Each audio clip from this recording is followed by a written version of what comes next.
You're listening to Up the Turnpike with hosts Mitch Anderson and Matt O'Leary.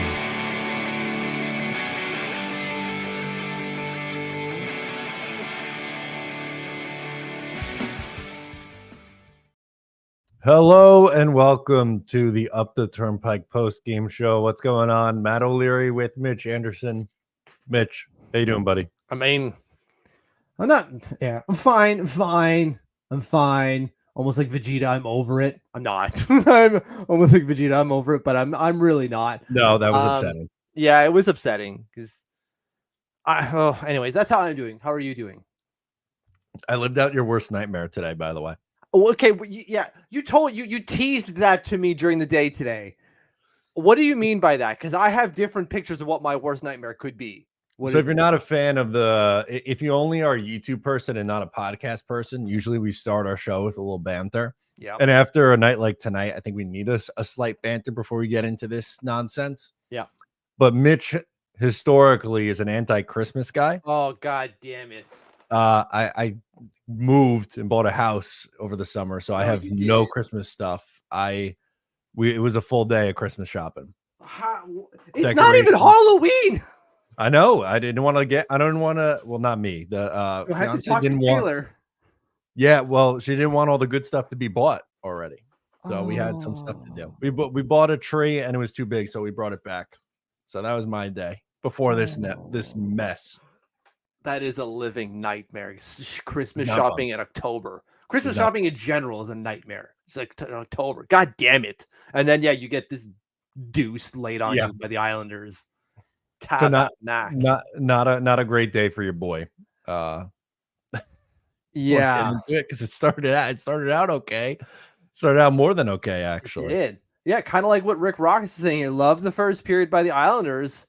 But they proved to be more juice for us, I suppose. But they had a good first period for what is a team on a back-to-back, right? Yeah, This is what you want to see. Dennis Cholowski enters into lineup. Romanov not good to go after last night, I guess.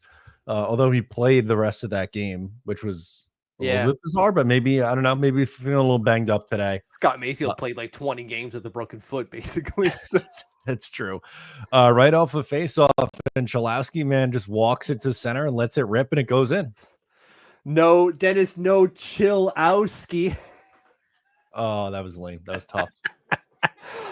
Great shot. Yeah, he's just doing stuff. You walk the line, you wait for a seam, and you throw it on. If it goes in, ideal, obviously, which is what he's wanting to do. But if not, you can see that when he throws it, there are bodies in front, right? Which is what he's looking for. Either goes straight in, finds a seam and it's in, or it finds a skate and it bounces. You never know what can happen when you throw it on net. And there it is. We open the scoring right away. Again, ideal start for team playing on the second leg of a back-to-back, because you're going to be maybe a little bit fresher than they are because you're just kind of well worked and you're going to fade during the game. So you want to bank those goals in as soon as you can, so you can kind of coast on at the end.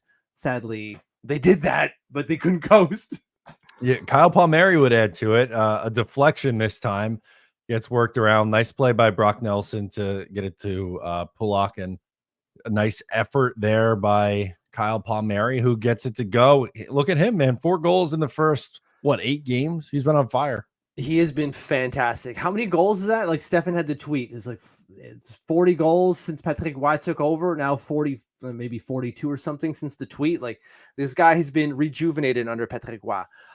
So long as we can get a full year of Kyle Palmieri, right? Like, because this guy's only played a full season once last year. Another one, please. Yeah, I'll even say 75 plus games. Yeah, exactly. give me the high 70s in games. If Kyle Palmieri is playing like 61 games, that's when you start to get into some issues. But again, a great start from him, and you just need the consistency from Kyle Palmieri. That's always been his thing. But Islanders up 2-0, and you feel pretty good. Yeah, and they're not done. Brock Nelson, Mr. October, wanted to get in on the fun as well. Yeah, finally, Mr. October starts showing up a little bit more consistently here. October's running out, Brock. Excellent stuff. Like, he goes towards the net, you throw it towards, you never know what's going to happen. And Florida would score something very similarly to take the lead at the end of the game. Spoiler alert, if you haven't followed the score, I suppose. Yeah, if you missed this gigantic number right up here. Oh my God, what? Right. mean? And yeah, exactly. So excellent stuff from the New York Islanders to start the game. You go up 3-0. Again, ideal for what you want to do when you are in the second leg of a back-to-back. Now they have to press, they have to take chances, and they have 40 minutes where they have to take risks. Ideally, you catch them on a few risks and you make them pay. Apparently we Yeah, can't. this frustrated me a little bit because again, Islanders played a strong first period. They got the first 3 goals of the game. They were looking really good, but bad idea to leave Sam Reinhart just all alone. Way all alone. It's better if someone keeps a body on him. Caught in a change there, it looked like. Just massive miscommunication because look at where that play starts. Not even where it starts, but watch. So you got Scott Mayfield and Dennis Cholowski. Watch this. They're going towards the puck, and now they're both there. What the hell are you guys doing? Just it's not even a change, I guess, at that point. They're just No, I boneheads. guess not. Yeah, that's I thought it was wrongly assumed that Cholowski was heading off for a change. He just kept going, and Scott Mayfield's like, "What the hell are you doing here, bud?" And then, Sam Reinhart, who's scored a bajillion goals, is just left all alone. Yeah, alone on Varley. It looked almost too simple, but I don't want to hang Varley for what is a one-on-one. No, not that one. There's plenty of other ones we could hang Yeah. Varley for, but that one of the 6 goals, not that Varley gave up 5, but that one was not on him. Yeah, But which is 3 spoiler, like Nick is saying here, holy crap, he's bad this year. I don't know if he's bad this year, but in this game particularly, he was not great. Varley definitely dropped this one for us because I thought we played a pretty good game. Outside of that, obviously, this more recent goal that we went over, take that out of the equation if you want to look for good things. Because God, that was not a good goal to give up. No, that was a frustrating one to give up. And the story, in my opinion, was the Islanders just got horrific goalie play. Now they made their own mistakes too, as we just mentioned in that first goal. That was not on the goalie, but there were a few other goals that you could absolutely make the case were on the goalie. Yeah. Matthew Tkachuk makes it a 3-2 game. What the And this is a very ratty goal, as I think you just described, but it's under Semyon Varlamov, and he could have, I don't know, not coughed it up. Yeah. There's the whole chain, what's the word I'm looking for? Interaction, if you will, when Tkachuk is going by on the right side and he gets the stick from Varley because Varley's doing his best Billy Smith impersonation, I suppose. I don't really know why he was getting involved there, but that plays right into Matthew Tkachuk's wheelhouse. Of course, it's his first goddamn goal of the year. Of friggin' course it is. And then it comes back around and Matthew Tkachuk does Matthew Tkachuk things. It's a loose puck. It's a fair goal. It's a garbage goal, but it's a fair goal. If Varley had closed the pads, then there's no problem. I know that the Islanders had a stick in there, so maybe that's why he didn't. Or just lay down and don't move. Yeah, full on Angel, man. Just die on it. Knight did that for the Panthers. There were a couple opportunities where he kind of just laid down and covers, and you're not able to get anything. But that's one your goalie has to have, and I think you're going to feel the same way on this next one as well. If this one was really bad. Hell of a play by whatever his name is, Samofililovic. I don't know. There's too many letters in that. Samoskevich, yes. Just little wraparound action. Exactly. He knows he's got the defender beat on the outside, which is Noah Dobson. That's kind of not a good look from Noah Dobson. But he knows he's got the speed right here. He knows it. And then that's it. He goes around. And by then, usually Varley should be able to get there. But the problem is that he's got his leg hooked around the outside post. So he can't push off enough to get there in time. Buddy, that is 101. 101 when it comes to the situation. This wasn't particularly a good wraparound. Had he not had his leg wrapped around the post on the other side, that he's probably there at least a lot closer than what he got to right now on that play. No, it looked like he was moving in quicksand trying to get over post to post. He did not move well in this game, and in particular that one. But where you once led 3-0, now it's 3-3 after 2. Yeah. And I don't know about you. Honestly, it started to turn once it became a 3-2 game for me. That's when I started to really sweat it. And then when they tied, was not feeling good going into the third period. No, from there, it's like, all right. And again, we're on the second leg of a back-to-back. We probably don't have the legs that the Florida Panthers do. So ideally, you want to be in the lead in this situation, but you're no longer. And then they just kind of swayed back in their favor. It snowballs. Sam Bennett gets one right off the face-off on just, I don't know how this ends up going in. This was a shot from just way out that somehow sneaks through Varlamov and goes in. It was a very fluky goal. Yeah. Right. And that's the thing. Like, oh, you could say, oh, that was fluke. But that's 3 goals in a row scored by the Panthers. We won't give them the first one. We're not going to say that's on Semyon Varlamov, but you would hope that an NHL caliber goalie is stopping those last 3. And especially how good Varlamov was down the stretch last year. All credit to Varley. He saved their season last year and kept them alive a lot longer than they should have been because of how he played down the stretch. But with how he's looked early on this year versus how Ilya Sorokin's looked early this year, that's one or 3 that Ilya stops, or even last year's version of Semyon Varlamov stops. Right. Again, like Nick says, the game should have ended 3-1 or 3-2. They didn't give up many A+ scoring chances. 3 to 4 out of the 5 goals Varlamov should not have gone in. Like, I'd be maybe a little bit more conservative and say 2 to 3, but either way, the point that Nick raises stands. Absolutely. This one really does seem to be on Varley, and we don't like throwing people under the bus necessarily and being critical of players. It's uncomfortable, but this is truth. This is what happened. Hold on. Yeah. John says, bro, we had a 3-0 lead. Stop blaming our goalie. Florida was playing their backup. What does Florida was that not a big factor to how they came back and scored 6 unanswered goals? Was the goalie, am I missing something? Was the goalie play not a big reason for Florida getting back in this game? What does them having to play their backup have anything to do with this? I don't know. This like following to the meme where the Islanders don't play well when it's facing a backup? I'm honestly asking. Maybe that's the joke. I hope. I get, because if that's the case, then it's not Varley's fault. It's the team's fault because they played their backup. I don't know. Varley still played like shit. It doesn't change anything. It doesn't. It doesn't. If you want to say like the team was bad, okay, fine. You can say the team's bad, but you can't then say like Varley was great. You can't. You can say both, that the team and Varley were bad. Sure, fine. But you have to include that Varley was not great. Like he was objectively not good today. He was horrible. And then I like Varlamov. Yes, but he was very bad this game. It was a big, not the only, but a big reason why they lost and allowed 6 straight goals. I've been in those situations as a goalie. Sometimes you just don't have it, man.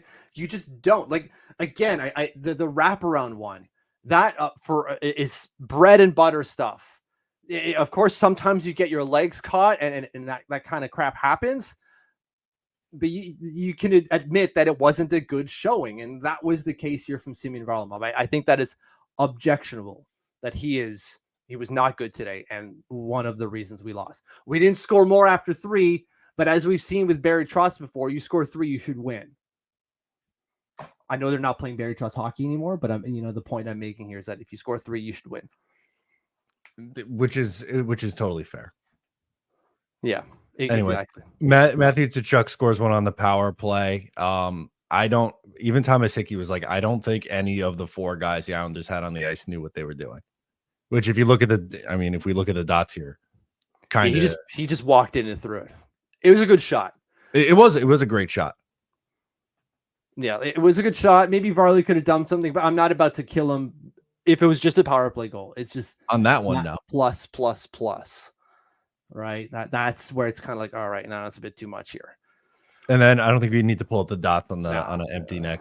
That was a Hail Mary Aaron Rodgers special is what that one was. Aaron Rodgers pre-Achilles tear. Yeah, prime Aaron Rodgers, Hail Mary. It worked. 6-3, your final 6 unanswered goals after the Islanders had a 3-goal first period. Frustrating. When you have a 3-0 lead, you should win the game. Like that's it. Like period, stop. When you have, I don't care that it's against the Florida Panthers and they're Stanley Cup champions last year. You gotta be able to hold it. And that's on, the whole team, but also the goalie who played like garbage today too. Right. Fair enough. Oh, you want to go through some comments? There's quite a few there. Yeah. Rip through. All right. So left lock right from the beginning. Fourth line works better with Matty Martin back. I'm not a fan of the signing. A fan of Matt Martin. I know you are as well. Yep. But objectively, like the relative Corsi for the fourth line was higher than any other line that played tonight. The plus 32.17% relative Corsi. Expected goals for 26% higher than the rest of their lines, although they had 0.11 expected goals. So like take all of that with a grain of salt, but they were better.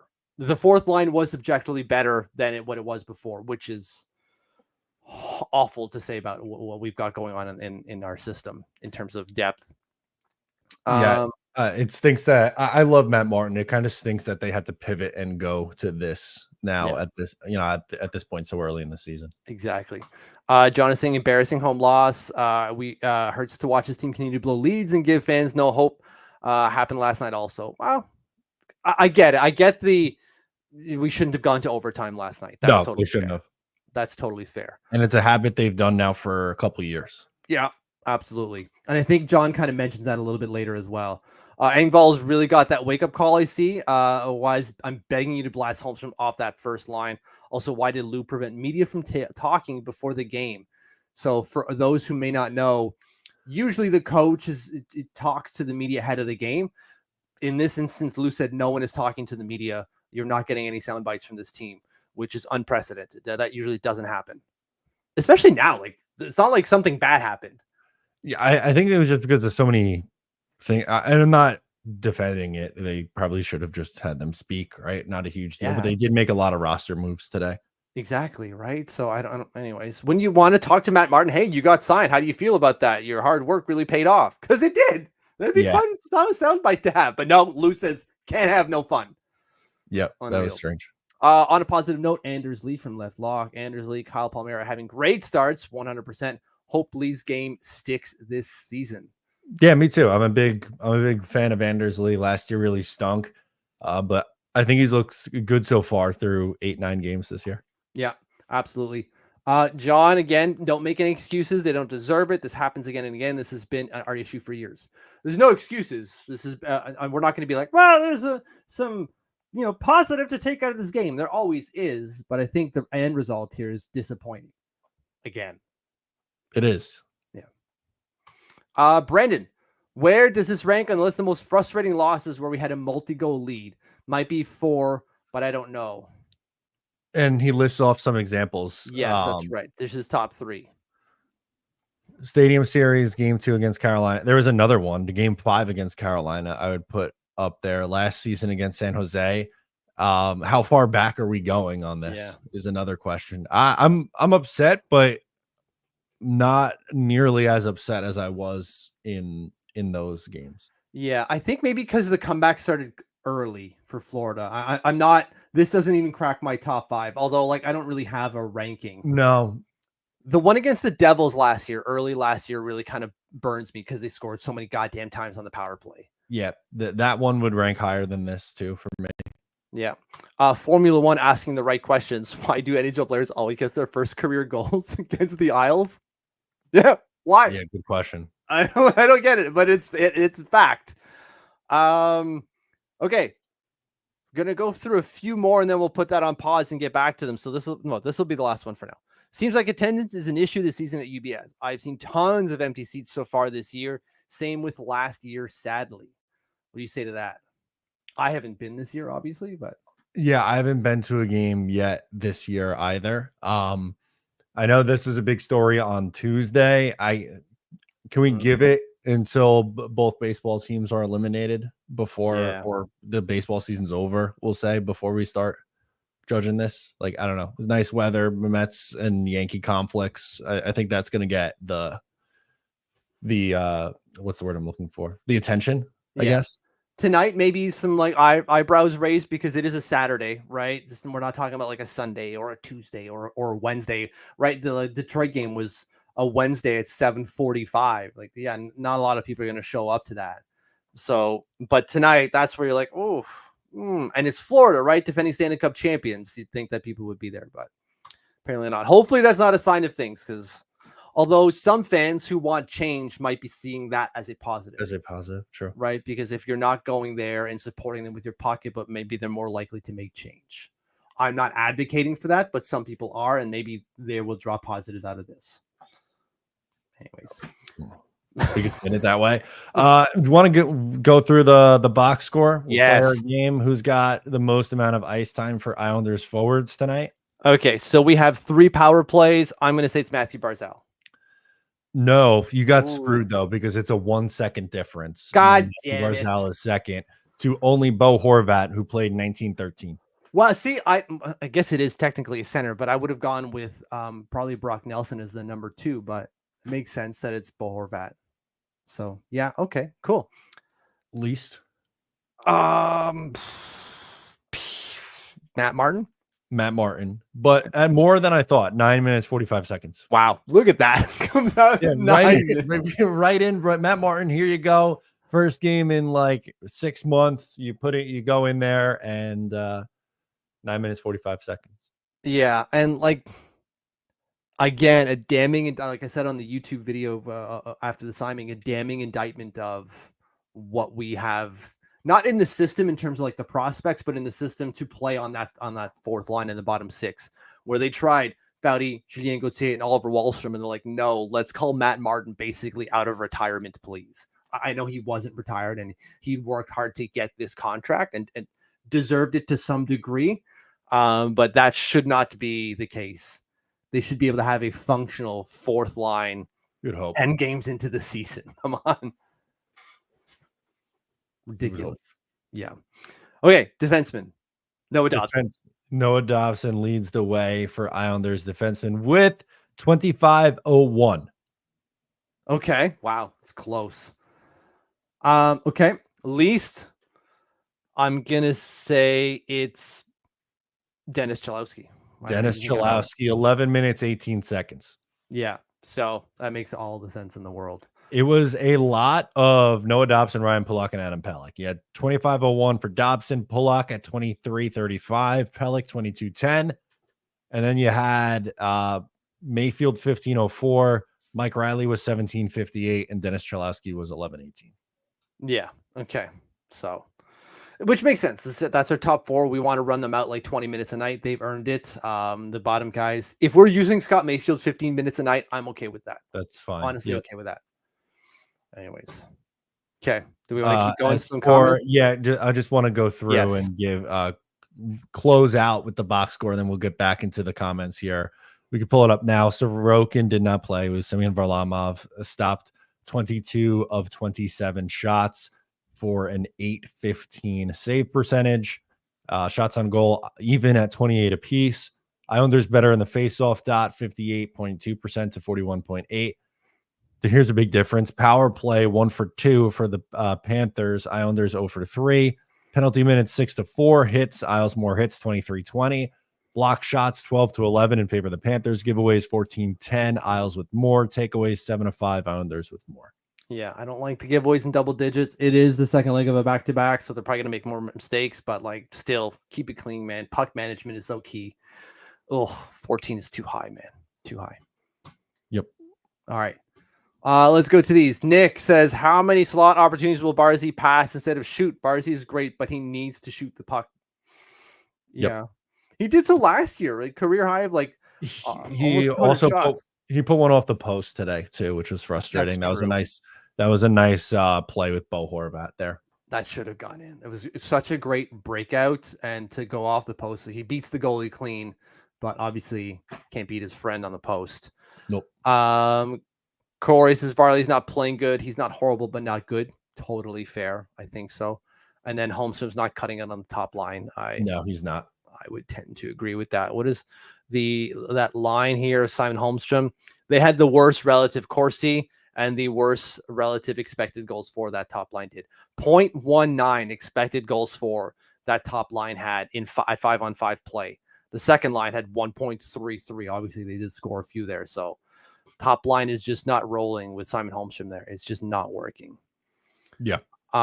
Left lock saying that we had a good game. Standouts of Lee, Palmieri, Pelech. The fourth line looked good. Just one of those nights for Varley. I think we can both agree on that, right?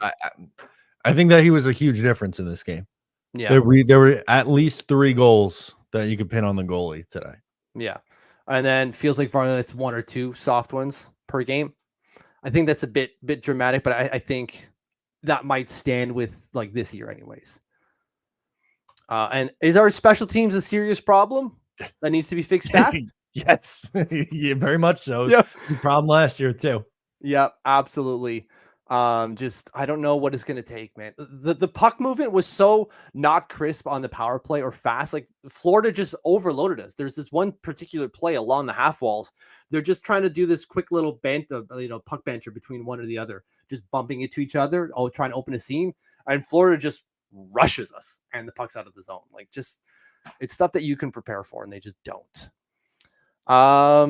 Steak says Mayfield on the ice for 3 of 6. He's not looked well. Where is the accountability? Well, I mean, he does play 15 minutes a night. Yeah, he's not getting a ton of ice time. I think that's about as good as you're not going to bench him because what are you going to do? They don't have any other options. Yeah, you can't. You really just can't. I get it. You want some accountability, but ice time is where you see that, and he's only playing 15 minutes a night, which I think is down, isn't it? Like obviously considerably. Yeah, he's usually around 20. Let's just make sure here. Scott Mayfield, hockey reference. Let's get the average ice times here. Last year, 1846. The year before that, 2102. He has averaged more than 17 minutes every season he's played, except for this one at 1512. So if you're looking for accountability, it seems like you've got it. He's losing at least 4 minutes a night of ice time. That's a lot. Here you go. Look at that. Oh, those ads. Yeah, thanks a lot, hockey reference. Jesus, Murphy. 1846, 2102, 1946, 1929. Big difference. Big difference. James Walls just heard of Roy presser, and I think he said Lou made him put those guys in the lineup. So does Roy not control lineup anymore? Well, he doesn't control who's on the team. He gets to move who's playing out of the 23 guys he's got available. But if Lou puts guys like he's giving him a 23-man roster, he's just got to make a 20-man decision after that for game day. So that might be what here's the quote. I could pull it up from you. Isles head coach Patrick Waugh was asked about Pierre Engvall post game. We know what he did for this team the past 2 years, and I guess Lou thought it was a good moment for him to be back and play. Oh, yeah. I don't know. That seems innocuous. Yeah, I'm with you. I'm not reading into Lou making the lineup. I mean, Lou bringing him back up, I would say. Yeah. But maybe I liked someone in the fourth line. I was like, oh, I guess I got to roll with this now. Although clearly not, right? Because like, who did he like? Foodie? Yes. I guess clearly not Wallstrom because he still played Matt Martin and Pierre Engvall. Yeah. Because again, the GM gives you the team, the coach sets the lineup with that 23-man. So I think that's maybe where he was going with that. Maybe. And then, yeah, Matt, you see Roy might have been pissed when he heard, and Roy was prevented from saying anything before the game. I don't know. I still don't get why Lou stopped them. Maybe it's because he wanted to stop Roy, but he would still have the post-game comments. So it's not like Roy was going to forget. And then just my own theory, though, I know he was not a fan of Engvall or Martin last year, and it seems to be the same tonight. Well, he played Martin nearly 10 minutes. So he must have liked something. Yeah. How much did Engvall play in this game? That's a good question. I don't have it up here. Let me flip the screen. Engvall. NHL doesn't even have it up right now. Yeah, I was gonna just share this tab because it was fine before, and now this is what we're seeing. What the heck is going on, NHL? Get your stuff together, man. I might be able to get it here. On ice, Islanders, time on ice in all situations. Pierre Engvall, 1037. Yeah, okay. About as I expected. Yeah, so I don't know. How much do you think Cal Clutterbuck is kicking himself in the ass for not just taking a PTO? Do you think he'd be on this team on a PTO instead of Matt Martin? Probably. I'd say probably. Yeah, I totally agree with you. So he's kicking himself for sure. And so the attendance was 15,800, which is pretty low. Orbican says people need to chill out. Varley let in some softies and Florida just won a cup. If we lose the next 3, I'll be concerned. Yeah, I don't think anyone's saying like, it's how. Well, I know some. Yeah, no, I don't know, but some are. I think the concern is valid. Anytime you blow a 3-goal lead, I think it's valid to be upset with that. Yeah. John Swag, deep fears here. Deep fears, doesn't want the team to move away from the island. It's just built an arena, man. Like what? Yeah. They just built an arena. They're having the All-Star game there next year. They're not going anywhere. They're not going in. It's secure. And This even is in a the 2015 concern. Yeah, the valuations are coming out soon for the NHL franchise, and rumor is that the Islanders might be a $2 billion team, if not at least well over $1 billion. So, like, I'm not worried about it. They're not going to move this team. They're not going to move it. Sandor Clegane, straight out of Game of Thrones here. If you've watched this team last few years and have an expectation of them making the playoffs, you're delusional. Wow, just coming right out there. Feel in some feels here. If I've learned to expect nothing from this team, therefore I'm never disappointed. That's a sad way to go about it, my friend. That is a sad way to go about it. Please get some positivity in your life. You'll feel a lot better. You might get disappointed, but when you're not, you can feel real good about it. So, yeah, get some positivity in your life. What is this? Oh, okay. We've got something. Chat. Yeah, super. How do you get up? There you go. I don't know how to do that. Tough loss for the Isles. Huge win for my Rangers. LGR, congrats on getting monetized. Matt and Mitch. Isles not making the playoffs. Well, I appreciate I appreciate the dono. I appreciate the dono. My guy Connor here. Yeah, it's gonna be an uphill battle now. I think they're gonna have to ride out Ilya Sorokin because we learned Semyon Varlamov might not be that guy in 2024 anymore. Yeah. Here's $5. I'm going to throw you under the bus. Your team sucks. I'll take it. Thank you. We did not play well today, so that's fine. But thank you very much, Connor, for that. I don't know how to get those back up on the screen, but yeah, it's fine. Orbican thought Foudy looked good on the fourth line. I thought he was okay too, but apparently not. What do we got here? Not related to the game, but do you guys know when Pulkin is going to be playing the Liga this year? He's already playing. He played game number 2 today and scored. So he's playing right now. All of our prospects are playing outside of Alexei Malinin. I don't know what the hell is going on. I've tried everything, reaching out to his agent, to the La Liga, to Alexei Malinin himself, and I have not heard where the hell this kid is playing this year. He's not, based on anywhere I found, but I don't know why he's not playing. So all of our prospects are playing -1. Ridiculous. Nepotism signing for Matt Martin. I don't know. I'm gonna say no. No. Okay. So Sandor, it doesn't have to be like that. I really think we need to get rid of Lou. Well, there's a good case for that, right? Like at some point. I'm not saying based off of today's result, fire Lou Lamoriello, but I'm not gonna bat an eyelash if he happens to be fired at some point. No, it's probably time. I don't think anyone's gonna be like, oh my god, no, they fired Lou. Yeah. John, come on. That's enough. I don't know if we could keep doing these. No more. Did anyone else? We already went over that. We don't think that Lou is making up the lineup. That's just not happening. I don't know if my eyes are deceiving me, but is Barzy making really laughable turnovers? Haven't looked at the numbers, but I feel like they're really simple clears or passes that he just tries to make too much of. I mean, that sounds like classic Barzal, does it not? He does. That's an area that he needs to improve. Yeah. The turnover numbers are always going to be high. Exactly. James, thank you for that. We also love these new post-game shows.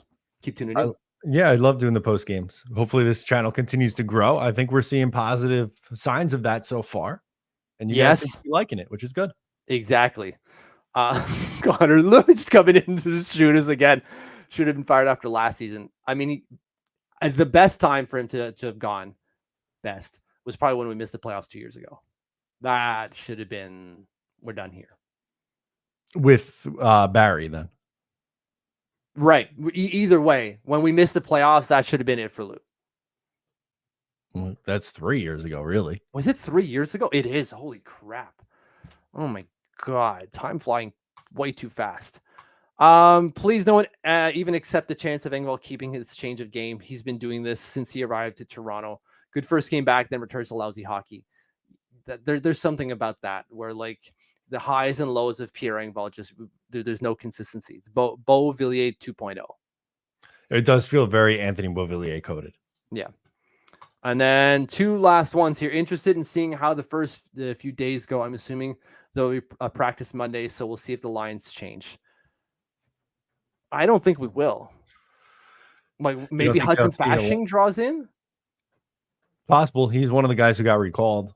Yeah, that's the only change I can see. Right? What do you think? That's it. Yeah. Yeah, Lawson? maybe like just throw them on the top line. Let's see if it happens because it's not working with Holmstrom. Not to say that Holmstrom's a bad player. It's just not working on the top line for him. And then Avedon. We seem to get a lot of prospects that seem to quit the sport. Pylon, Song, Mirageous, now Malinin. Yeah, I don't know, man. I don't know if he got injured last year, stopped playing, and now I don't know where he is. I don't know if he's still rehabbing his injury. I've done my best. I have not heard anything about him. So, yes, hopefully. All of those guys were late round picks. Malinin was a 7th round pick. So, it's not like we're losing on second rounders here. But no. But still frustrating nonetheless. Absolutely. Anything else you want to get in before we ship on out to bedtime? Yeah, late night, almost 11 o'clock now, but I think that's it. Frustrating Islanders lost 6-3. Blew a lead. Back in action on, sorry, I had the schedule pulled up. Tuesday, that little Tuesday, Wednesday, back-to-back action. Looking forward to seeing Ilya Sorokin back in net. Yeah, I'll be here on Tuesday. You got your Jets thing on Tuesday, but we'll see if we can make it work. I'll be here anyways. So thank you all for watching. Definitely hit that subscribe button. Getting the number higher is what we need. We need that 1,000. Please get us to 1,000 and we will love you long time. There we go. That'll do it. I'm Matt. He's Mitch. We'll catch you next time.